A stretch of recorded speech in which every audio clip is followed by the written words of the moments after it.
চিন্তা ভাবনা করছি যে আমরা ফ্রি ট্রেড জোনের দিকে চলে যাব।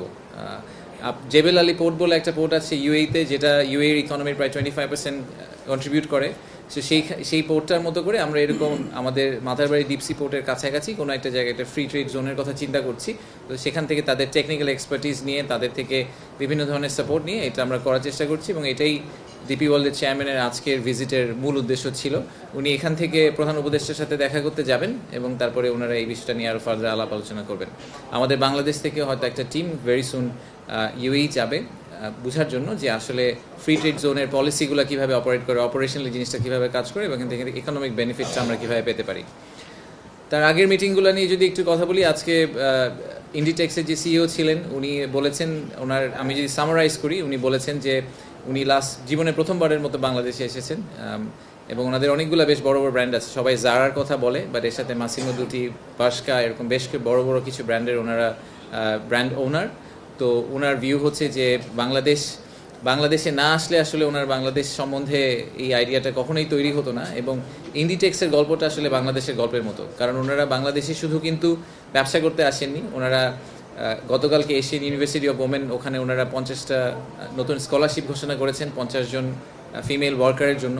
সো ওনারা জেনুইনলি ফিল করেন যে ওনারা বাংলাদেশের আইডেন্টিটির পার্ট, এবং ওনারা চেষ্টা করবেন যে বাংলাদেশের সাথে এই রিলেশনশিপটা আরও ডিপেন্ড করতে। তো আমরা ওনাদেরকে জিজ্ঞেস করছি যে আর কী করতে পারি আমরা ওনাদেরকে আরও বেশি করে বাংলাদেশ থেকে সাপ্লাই নেওয়ার জন্য। এইসব ব্যাপারে আমাদের কিছু কথাবার্তা হয়েছে।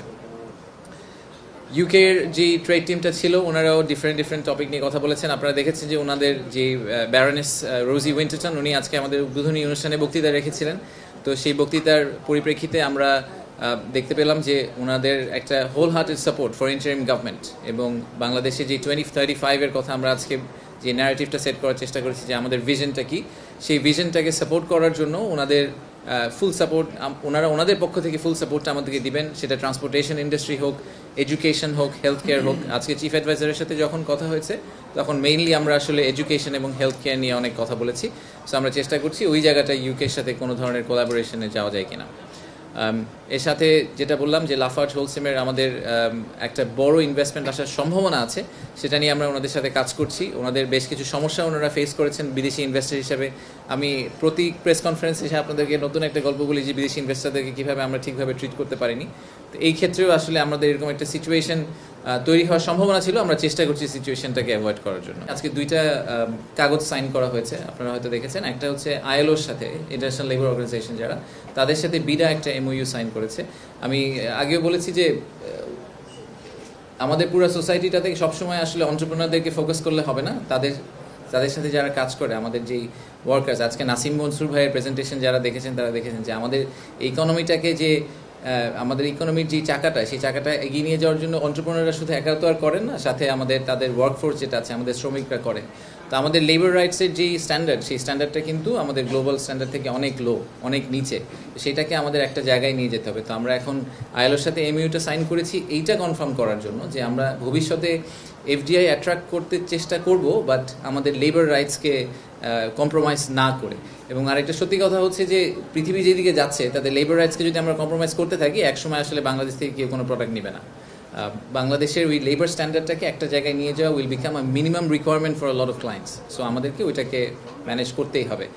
আর দ্বিতীয়ত হচ্ছে আমরা আরেকটা এমইউ সাইন করেছি আজকে, সেটা হচ্ছে হান্ডা গ্রুপের সাথে, একটা Chinese textile and garments manufacturer. তারপর $150 মিলিয়ন মতো ইনভেস্টমেন্ট কমিট করার কথা বলছে। তো তাদেরকে আমরা, এবং সেই ইনভেস্টমেন্টটা যদি বাংলাদেশে ফলো থ্রু করে আগামী 1 থেকে 2 বছরের মধ্যে, তাহলে প্রায় 15,000 নতুন কর্মসংস্থান সৃষ্টি হবে। তো তাদেরকে আমরা বিভিন্ন জায়গায় জমি অ্যালোকেট করার চেষ্টা করছি, কারণ তারা একদম এন্ড টু এন্ড একটা সলিউশন নিয়ে আসছে, একদম বুভেন থেকে শুরু করে all the way down to garment manufacturing. So Handa গ্রুপের সাথে আজকে আমরা যে কাগজটা সাইন করলাম, সেটা এসেনশিয়ালি আমাদেরকে এনশোর করলো যে $150 মিলিয়ন একটা ইকুইটি ইনভেস্টমেন্ট হবে। তার চেয়েও বড় কথা যে 15,000 লোকের আশা করছি আগামী 1 থেকে 2 বছরের মধ্যে নতুন কর্মসংস্থান সৃষ্টি হবে এটার মাধ্যমে। ইনভেস্টমেন্ট এবং এমপ্লয়মেন্ট জেনারেশন, জব ক্রিয়েশন, এটা আসলে সবার কমন ম্যান্ডেট। এখানে কোনো পলিটিক্যাল ফ্র্যাকশন থাকার কোনো কারণ নেই। হতে পারে যে কনস্টিটিউশনের ক্ষেত্রে ডিফারেন্ট মতামত থাকতে পারে, কনস্টিটিউশনাল অ্যামেন্ডমেন্ট, কনস্টিটিউশনাল কমিশন, এইসব ব্যাপারে যে রেকমেন্ডেশন আছে সেখানে ডিফারেন্ট মতামত থাকতে পারে, বাট ইনভেস্টমেন্ট ক্লাইমেট ইমপ্রুভ করার ব্যাপারে আসলে ডিফারেন্ট মতামত থাকার কোনো কারণ নেই। বাংলাদেশে ইনভেস্টমেন্ট দরকার, সেটা লোকাল থেকে হোক, ফরেন থেকে হোক, এবং বাংলাদেশে এমপ্লয়মেন্ট জেনারেশন দরকার, জব ক্রিয়েশন আমাদের জন্য is the biggest opportunity and challenge. So এটা সবাই খুব ক্লিয়ারলি বুঝেন। তো আমার ধারণা যে আমি আশা করছি আপনারা ইনভেস্টরদেরকে জিজ্ঞেস করে দেখতে পারেন, ওনারা তো ঘোরাঘুরি করছেন, ওনাদেরকে জিজ্ঞেস করে দেখেন যে পলিটিক্যাল পার্টিগুলো কী বলেছে। আমি জিজ্ঞেস করছিলাম যে আমাদের আর কি করা উচিত, মানে আমাদের জার্মান ইনভেস্টমেন্ট বাংলাদেশে আনার জন্য আর কি করতে হবে। ওনারা বলেছেন যে আরও বেশি জার্মানদেরকে বাংলাদেশে আনতে হবে। That is the only thing we need to get done. So আমাদেরকে আসলে আরও রেগুলার বেসিসে, মেবি আরও ফ্রিকোয়েন্ট বেসিসে, এত বড় করে ইনভেস্টমেন্ট সামিট করা দরকার নেই, কিন্তু আমরা কান্ট্রি টার্গেট করে করে যদি তাদের ডেলিগেশনগুলোকে আনতে পারি তাহলে খুব ভালো হয়। আমি জানি না আপনারা শুনেছেন কিনা যে মিনিস্ট্রি অফ কমার্স থেকে চায়না থেকে আমাদেরকে একটা চিঠি ইস্যু করা হয়েছে, গতকাল বা পরশু দিয়েছেন।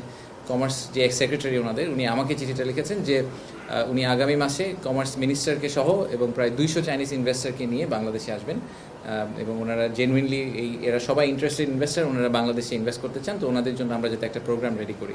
So this is exactly what we need to have this people fly over.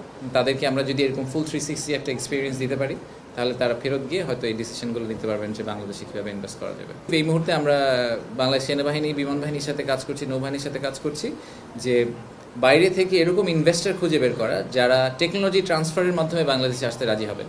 ওনারা বাংলাদেশে আসবেন ঠিক সেম মডেলে, আমরা ওনাদের কাছ থেকে কেনার কমিটমেন্টটা করব, বাট এর পাশাপাশি ওনাদেরকে এক্সপোর্ট করার আমরা সুযোগ দিব। সো ওনারা রিজনালি ওনাদের প্রোডাক্ট এক্সপোর্ট করতে পারবেন, এবং আমরা ওনাদেরকে ঠিক ইকোনমিক জোনের মতো একটা মিলিটারি ইকোনমিক জোনের কনসেপ্টে হয়তো কিছু একটা অফার করার চেষ্টা করবো। বাট এইটা ইটস এ লং জার্নি। একটা আপনি মিলিটারি ইকোনমিক জোন করতে গেলে সেখানে পলিসি ইন্টারভেনশন লাগবে, সিকিউরিটি পলিসি বলেন, ডিজিটাল ডেটা পলিসি বলেন, আইপি রাইটস বলেন, অনেক কিছু, অনেক বড় বড় ইস্যু আছে, সেগুলোকে সলভ করে আমাদের ওখানে যেতে হবে। তো সেটা নিয়ে কাজ শুরু হয়েছে, হয়তো একটু